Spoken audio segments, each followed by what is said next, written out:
If you stumbled across this video, it's likely that you enjoy live-action role-playing, whether that's in a game setting on a tabletop like Dungeons & Dragons or some other type of thing where you just sit around a table and goof off with your friends, or a little more intense live-action role-playing where you're acting out your characters.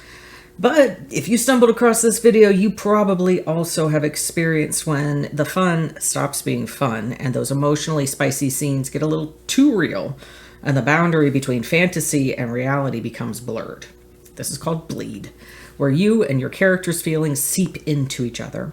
Is your character angry, or is that you? Sometimes it's hard to tell, and even if we can tell that bleed is happening, what are we supposed to do about it? That's what we're going to talk about today here at the Shadowwrite Project.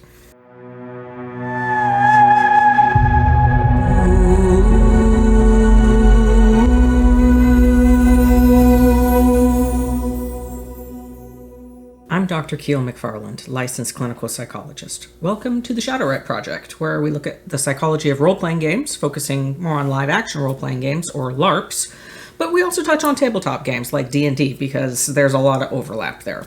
We're building out this channel right now and working on developing our own game and some other fun projects, so if that interests you, stick around and join us here at the Shadowwrite Project.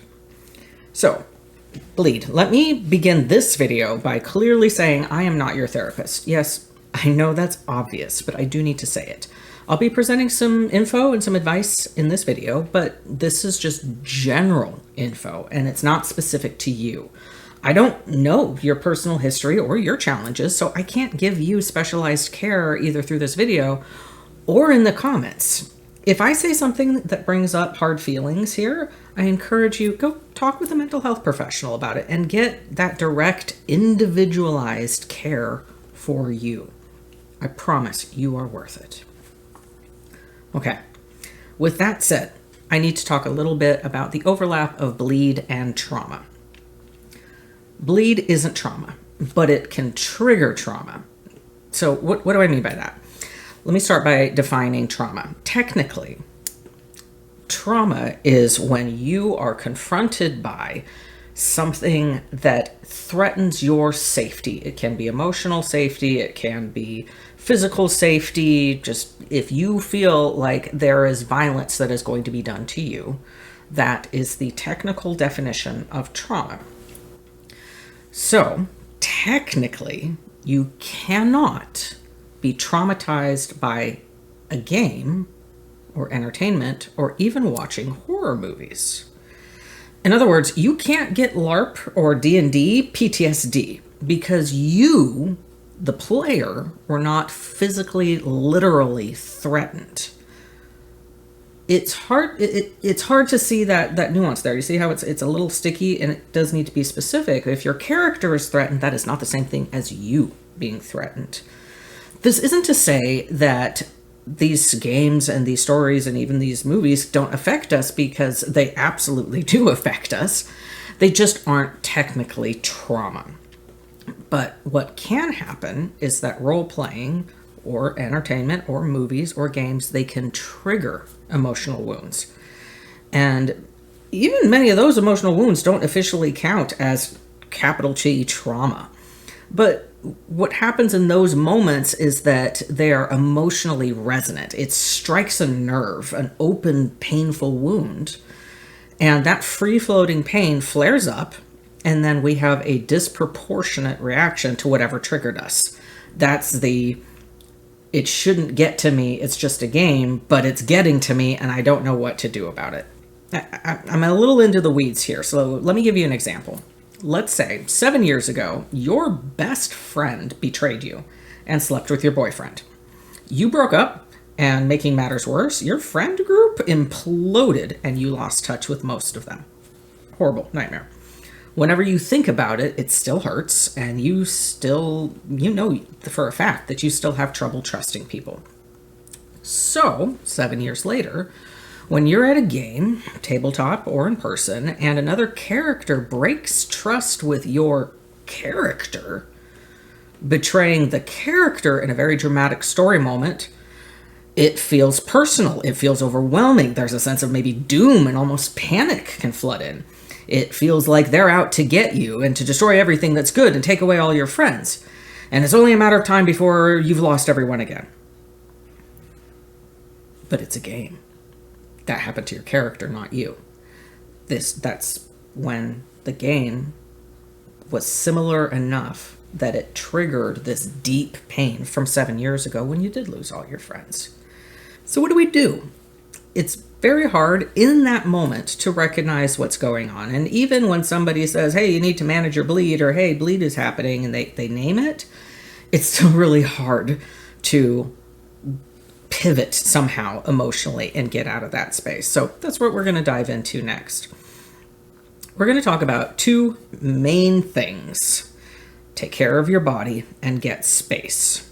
So there are neurological reasons behind all of what I'm saying here. I'm going to go into some of that, but if you walk away with nothing else from this entire video to help minimize bleed, negative bleed in your game, number one, take care of your body, and number two, get space. So let's start with taking care of your body.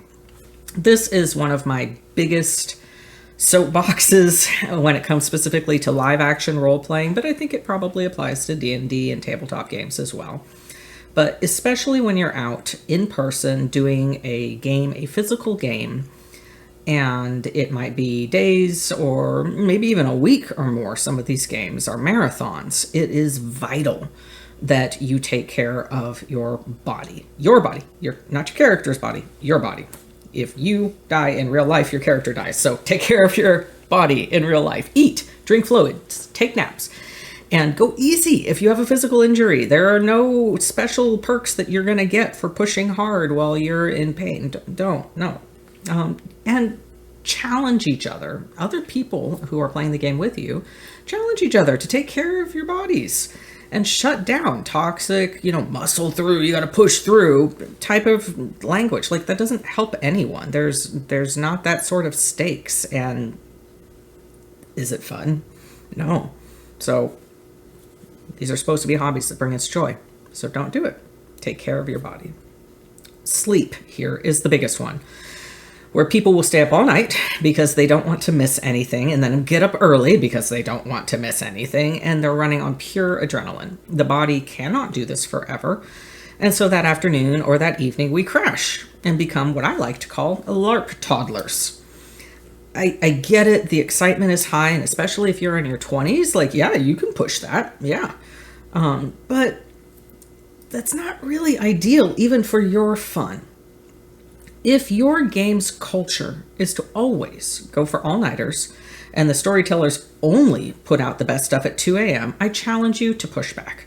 The night is no darker at 2 a.m. than 10 p.m., so why do we have to have it at 2 a.m. when the players are exhausted and they're volatile, and then the next day it's even worse at 5 p.m. when everybody's crashing and super on LARP toddler mode? It's fine if it's an exception. It's fun to stay up till 2 a.m. or 3 a.m. occasionally. I've done it. It's fun. I get it. But if that's the norm and players are expected to stay up late or even punished because they missed something important in the story at 3:48, that, in my opinion, this is a problem, and it's not conducive to a safe space. Part of having a safe game space requires that players are encouraged to take care of themselves, which, yes, hydration, safe footwear, safe weapons, armor checks, yes, eating, but sleep. Sleep should be just as important as making sure your players are drinking water on a hot day. It will make the game better for everyone because it allows the players to have the emotional capacity for even more spicy stuff. So if you want to throw hard content that's going to really twist the stories in some very fun narrative ways, make sure your players have sleep.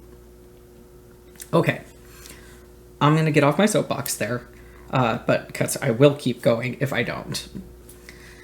If you recognize in the moment that something is impacting you out of character, say no. Get out of there. You do not need to torture yourself for art. There is no reason for that. It's not helpful. It doesn't make your character better. It doesn't make your game better. It's supposed to be fun. If it isn't fun, Why are you playing it? Like, seriously, do those check-ins with yourself. Maybe that's something you need to talk over with a therapist or a mental health professional, or even just yourself. Why am I doing this if it isn't fun? Get enough space to calm down emotionally and then decide what you want to do with the in-character situation. It's okay.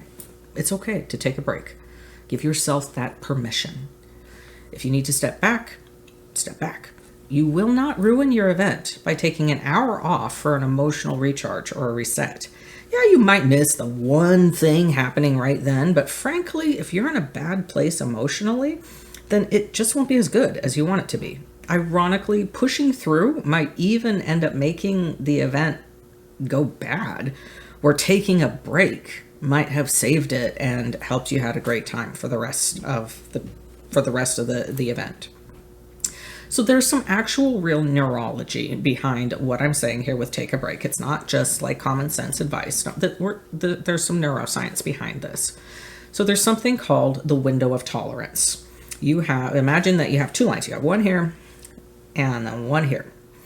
The top one is a hyper arousal threshold. So anytime your emotions go above this line, that is when you are emotionally hyperactivated, not ADHD hyperactivated, but emotionally hyperactivated. This is when we get into panic attacks, rage, where you're feeling chaotic and manic, when you're feeling overwhelmed. It's when all of the squirrels are just going, and you can't stop, you can't slow down because the feelings are just too much. That is this top line of being over-aroused emotionally, over-activated emotionally.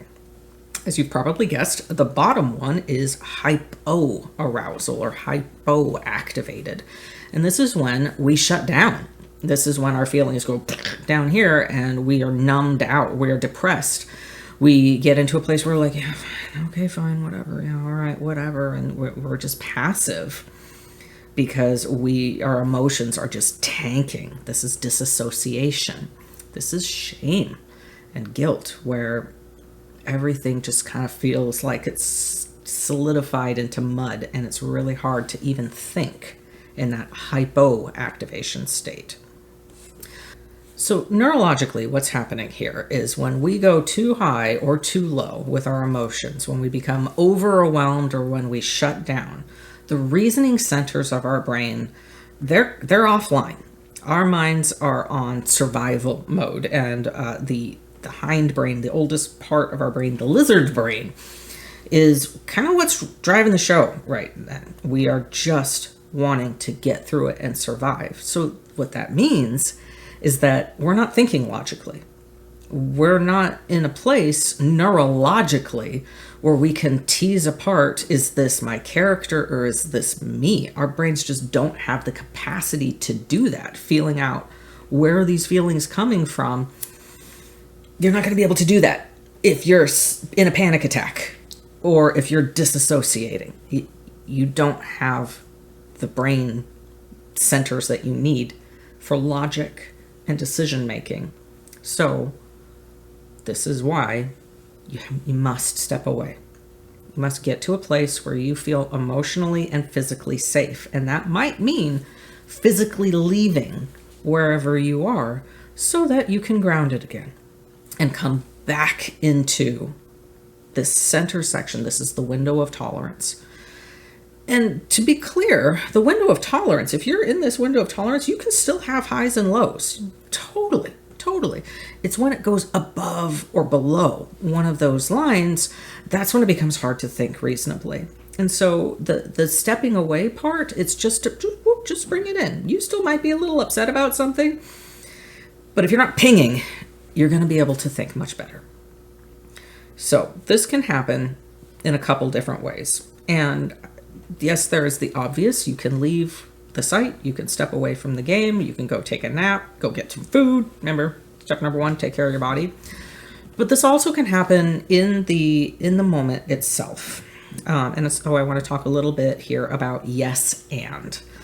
Yes and as a concept it's vital for improv, and what is role playing. It's improv. We're all doing improv, and LARP is no exception. It's improv like on steroids. But this doesn't mean that you must say yes to every situation. You can have personal boundaries and you don't need to explain them to everyone. If you know that romantic role play will be triggering to you and some character asks your character out on a date, say no. It's okay. It's okay to have that line, especially when you're going to be out for a week playing that character, or 3 days even, over the course of years. You got to be able to have some safety rails for you so that you don't get pulled into something where you're not going to be okay. Yes and is a improv rule of thumb to allow the story to continue and to not cut it off by a hard no. And so we can continue to keep that rule of thumb of allow the story to continue, but shift it a little to some LARPs will call this a no but, where it's like, no, I'm not going to go on a date with you, but we're going to go out and fight some demons later. Do you want to come? See how that's a different sort of conversation. The story continues just in a different area where you're not going to be triggered. I do want to name 2 things, at least in my LARP, where I've seen the most triggering, and that is religious roleplay, interestingly, and political roleplay. This makes sense from a psychological perspective. There is so much religious trauma out there that it just seeps into our games. And politically, things are super hot and spicy right now. I'm not going to say anything else. You know what I mean. Doesn't matter which side of the spectrum politically you're on. You know what I mean.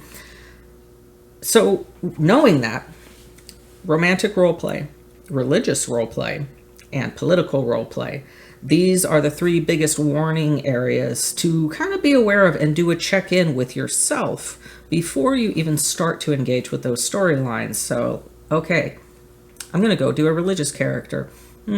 I've gotten sucked into a religious plot. Is this something I want to do? Am I okay with this? Yeah, okay. Then go for it. Go for it. Worst case, you can leave out a character. If it's that much, set your story aside, inform the storytellers or whoever you need to that you need to take a break. I can't think of a single LARP storyteller or tabletop game master that I know who would want a player to stay in the scene if they were miserable and in emotional pain. Good game masters want their players to have a good time, especially in challenging scenes where everybody's crying. So step away, have that freedom, give yourself that permission, go find your feet, get back in that window of tolerance, and then figure out what do you want to do once you've calmed down. Okay. An addendum. This is not an excuse for you to go out of character and to leave and to, say, oh, I'm not okay, to avoid consequences from your character's actions. I'm talking about when something is happening in the story and the character strikes a nerve with something that is out of character. Something in real life is hurting because of something that's happening in character. That is very different from if your character is a murder hobo and has done horrible things and now the town wants to execute them for the horrible things they've done. Yeah. You stay in the game. Go through those consequences. Part of playing the game is dealing with the repercussions of your actions. So if you're playing a spicy emo, edgelord who's murdered an orphanage, stay in the game. That is not what I'm talking about. I am talking about out of character being triggered. So we're going to change gears a little bit here and switch directions to talk about some of the tips and tricks in addition to these big 2. And for the rest of this video, we're going to break it down to before games, during games, and after games. And these are just some techniques that a lot of people have done to just minimize it, to minimize the likelihood of negative bleed. Aesthetic distance is what we're going for here. This is a kind of a branch off of that make space, but in a different way. Aesthetic distance is the space, the distance between your character and you. So a lot of times at character creations, especially for our first characters for role-playing games, we make ourselves. We make a copy-paste. It's just you with elf ears and a British accent, or I don't know, a French accent if you're British. I don't know how that works if you're British, but you get what I'm saying. And this is so normal. This is so real. We've all done it. But those are called self-insert characters, where we insert ourselves into the story. And there's nothing wrong with that. The challenge with this, though, is that when something happens to your character, it's pretty hard to tease that about emotionally, when if it's just you with elf ears and a British accent, then it feels like whatever just happened to you, not the character. Do you get what I'm saying here? So at character creation, this is easiest to do, of make some decisions to make them different from you. If you love music, maybe your character is tone deaf and hates music and just thinks it's stupid. And these can be serious things, or these can be big things. These can be core things, or these can be like, okay, what type of food do they like?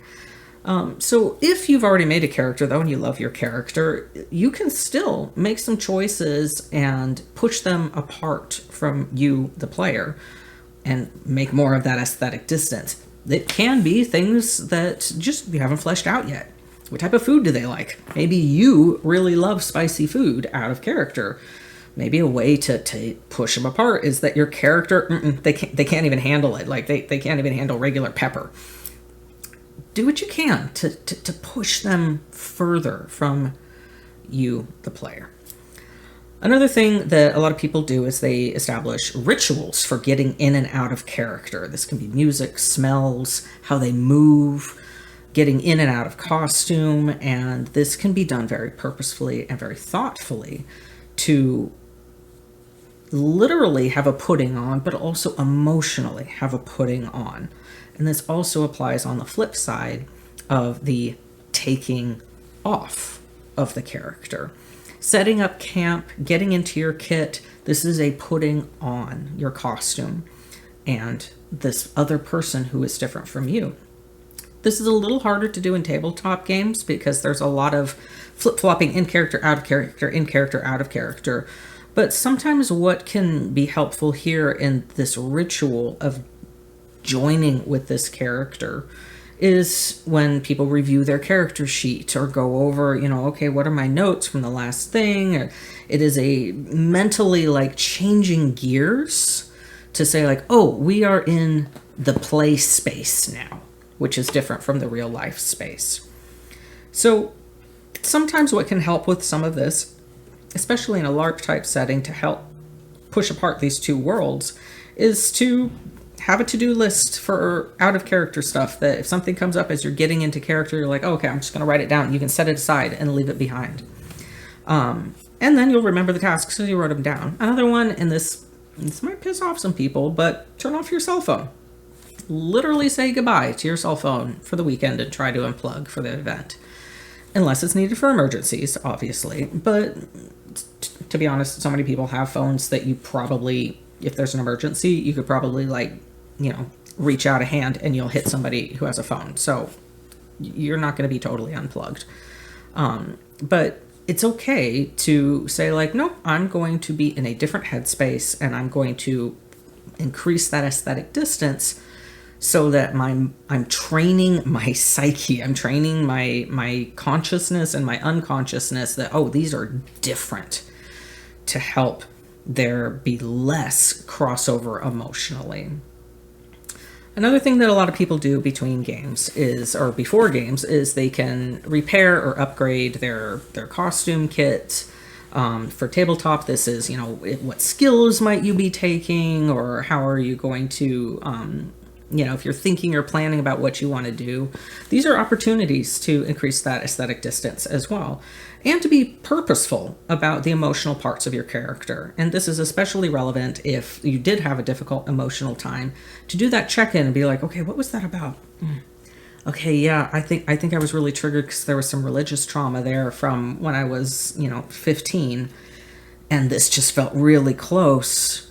And so, I think I'm gonna go in a different direction and maybe not pursue that as hard, or remind myself, okay, I'm not my character. My character didn't have that happen to them for 15, so when they were 15. So I am going to do a drawing of Pelor's emblem from D&D so that I'm remembering, like, this is about Pelor, this is about Pelor, this is about Pelor, and not the Baptists, or fill in the blank.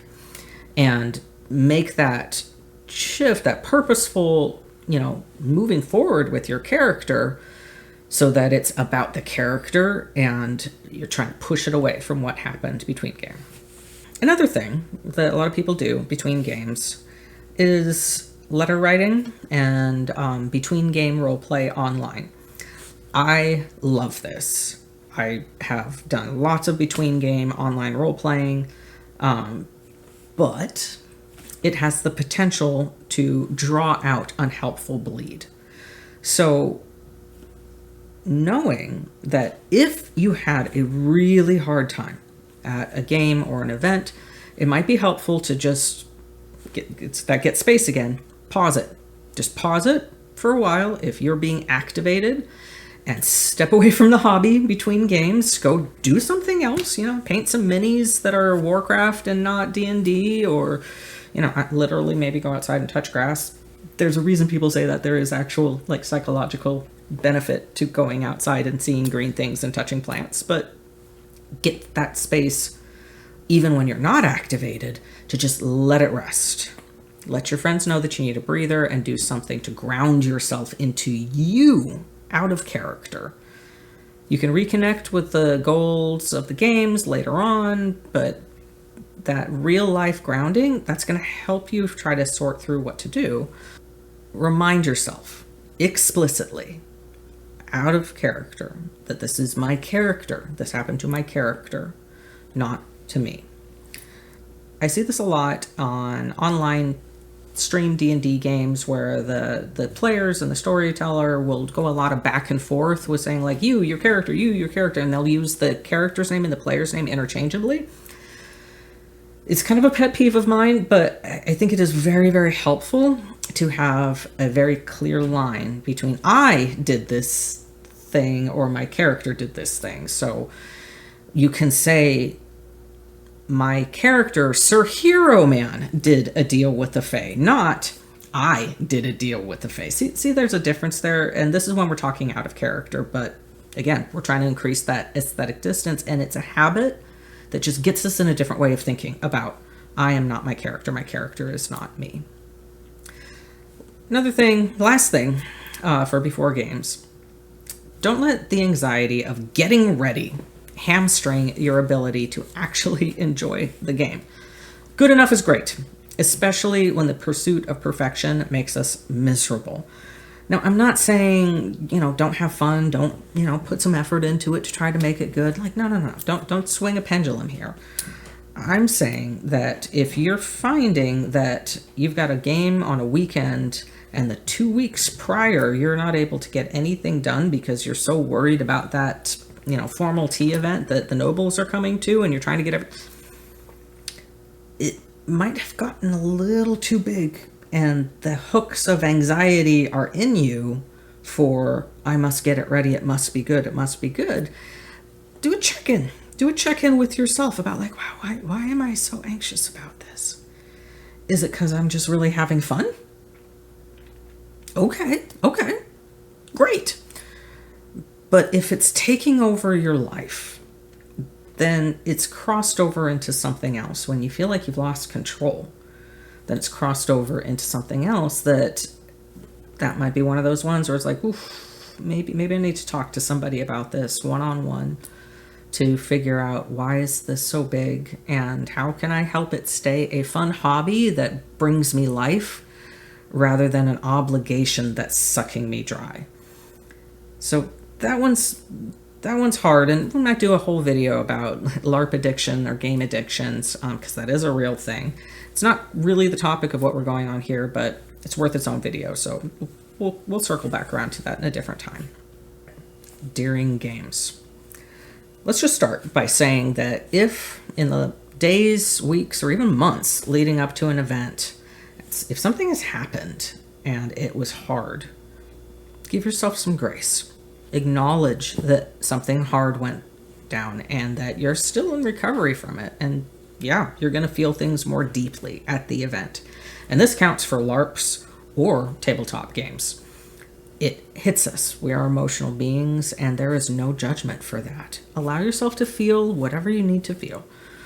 It doesn't make you a bad player if you're a little more sensitive. Just allow it to happen. Wash over you, past you, don't get stuck in it. I would recommend letting safe friends know what's going on. You don't need to give them any of the details. You can just give them a heads up and say like, hey, it's been hard in some stuff that's been going on recently, and my role play might be coming in a little hot. And leave it at that. It lets them have the opportunity to give you grace also, but also to be a good friend and to encourage you to say like, hey, maybe let's go take a break. And to support you in that difficult moment by grace and a call out, maybe if it's coming a little too hot. That's what good friends do. It's incredibly important to remind ourselves of this situation, even when it feels obvious. If that situation is you're coming in from a difficult situation out of character and bleed is going the opposite way, but also the situation of this is a game and I'm emotional, and just saying that helps us bring that overactivation, it brings it down, or it brings the underactivation up, because it's reminding ourselves, it's grounding ourselves into what's real. The real of a live action role play game is it's a game. That is the real, that's the solid ground. So after an emotional scene, reminding yourself they're really out to get this character feels very different from they're really out to get me. See the difference there? Sir Hero Man. They are really out to get Sir Hero Man because he did a deal with a fae. Super different from they're really out to get me because I did a deal with the fae. You didn't do a deal with the fae. At least I hope you didn't do a deal with the fae. Let me know in the comments what deal with the fae he would want to do if he could do a deal with the fae. Anyway, sidetracked. This creates some aesthetic distance, just naming it, naming the obvious. But it also reminds us that this game situation is different from that emotional trauma that was triggered, whatever was triggered. Remember we talked about a while ago. Countess Better Than Thou is not my old best friend. I am not my character. The Countess is really Melissa. Melissa is a sweetheart and wants me to have fun. Yes, we need to remind ourselves of these super obvious basic things. And that reminding ourselves of the difference between fantasy and reality, it can both validate and calm down our emotions. To tell ourselves, it makes sense that the Countess really gets to me because it's just so similar to what happened 7 years ago. It still hurts, even though Melissa and I have tried to patch things up. It's not the same. It still hurts. But Melissa is not the Countess. And we had coffee last week. We laughed at stupid cat videos. It sounds obvious, but this really does help. Okay, last one, bringing it in. After games. I touched on this earlier, but the ritual of getting out of character is just as important, if not more important, than getting into character. Purposefully create a practice to take off the character beyond just taking off your costume. A lot of times at the end of an event, we're super exhausted, we take off our costumes and we just hit the pillow and that's that. So following that emotional taking off of the character becomes a little more important, and we can't often do that. It doesn't often line up with taking off our costume. So figure out ways to say goodbye for now to your character. That can be deciding what are they going to be doing between events. Maybe Sir Hero Man really needs to go and do some sword drills because, yeah, he got his butt handed to him by demons multiple times. And he's going to spend the time training.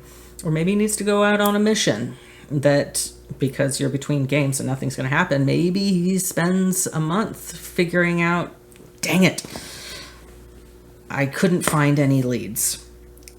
Say, put them to bed, as one of my friends would say, to give yourself some emotional space to then take you, the player, and put them back on and celebrate that. Celebrate getting back into you. The music, the clothes, the food, things that you like. Even that after game shower can be a ritual of love to yourself. Remembering that, yeah, you're different. You're different. You don't have a tail. You don't have elf ears or horns. You're you. And that's beautiful. And I know some people, like, this is a little expensive, but I know some people that literally go and get an after-game massage after every game because that's a way that they can get back into their own bodies. Think about things that are a part of what makes you you and embrace it as you put your character to bed. And this does apply for tabletop games as well, especially if you're in an emotionally juicy tabletop game. Saying, all right, I'm going to put them down. They're off learning how to basket weave or whatever, so that you can go and be like, yeah, sushi, let's go.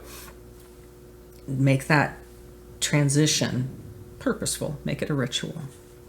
Sometimes a part of that transition can be to do what some people will say is a decomp letter or decompression letter or even art. It's a chance to express that character's feelings for what happened over the event. So this is part of that saying goodbye, letting them go, sending them out, is letting them say what they need to say. Writing a decomp allows you to put the feelings down. And it actually situates them in time because it takes those emotions and it ties them to that event. So they're a little more anchored in your mind and in your unconscious. Sometimes this is a rage writing and it's just to like vent those feelings and just get them out.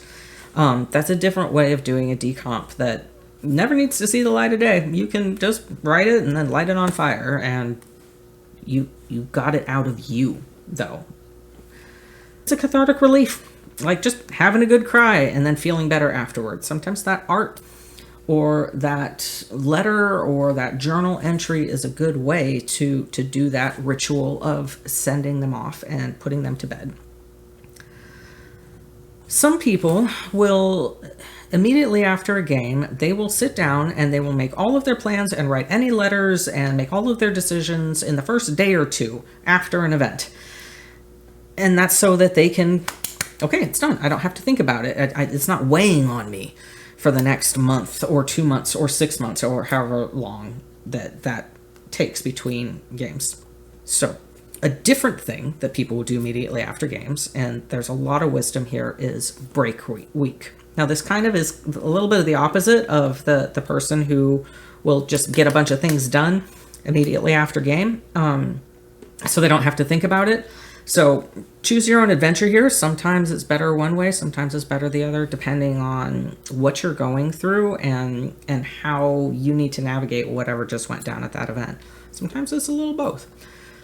But for break week, recognizing that sometimes you're going to feel very strongly right after an event, and especially if you didn't eat well and your sleep is horrible. Remember, number one, didn't take care of your body. Sometimes it isn't bleed, it's just like exhaustion and hunger. And when you sleep and eat, you're going to feel better. So giving yourself it's just kind of a good practice to just let it sit and don't touch it for a little bit. See what lingers, see what stays. The vast majority of people who experience a real traumatic event in real life, they don't actually develop PTSD. Most people don't. Most people are able to recover without any help. Some people need some more help and they don't recover as quickly. They have their own journey. So same thing can go here with emotionally challenging events when bleed happens. Again, it's not PTSD, it's not literal trauma. But if you have feelings that are super high, maybe that grounding that we're talking about and that break week is all it needed. And you're like, no, I'm good. I'm good. But if you try that and those feelings linger or increase, maybe that's the time to do some rage writing, get it out. Do a decomp, get it out. Or maybe get some space from the game. Or worst case, or maybe not worst case, maybe ideally, if those feelings aren't going away, speak with someone who can help you sort through what's going on, a mental health professional.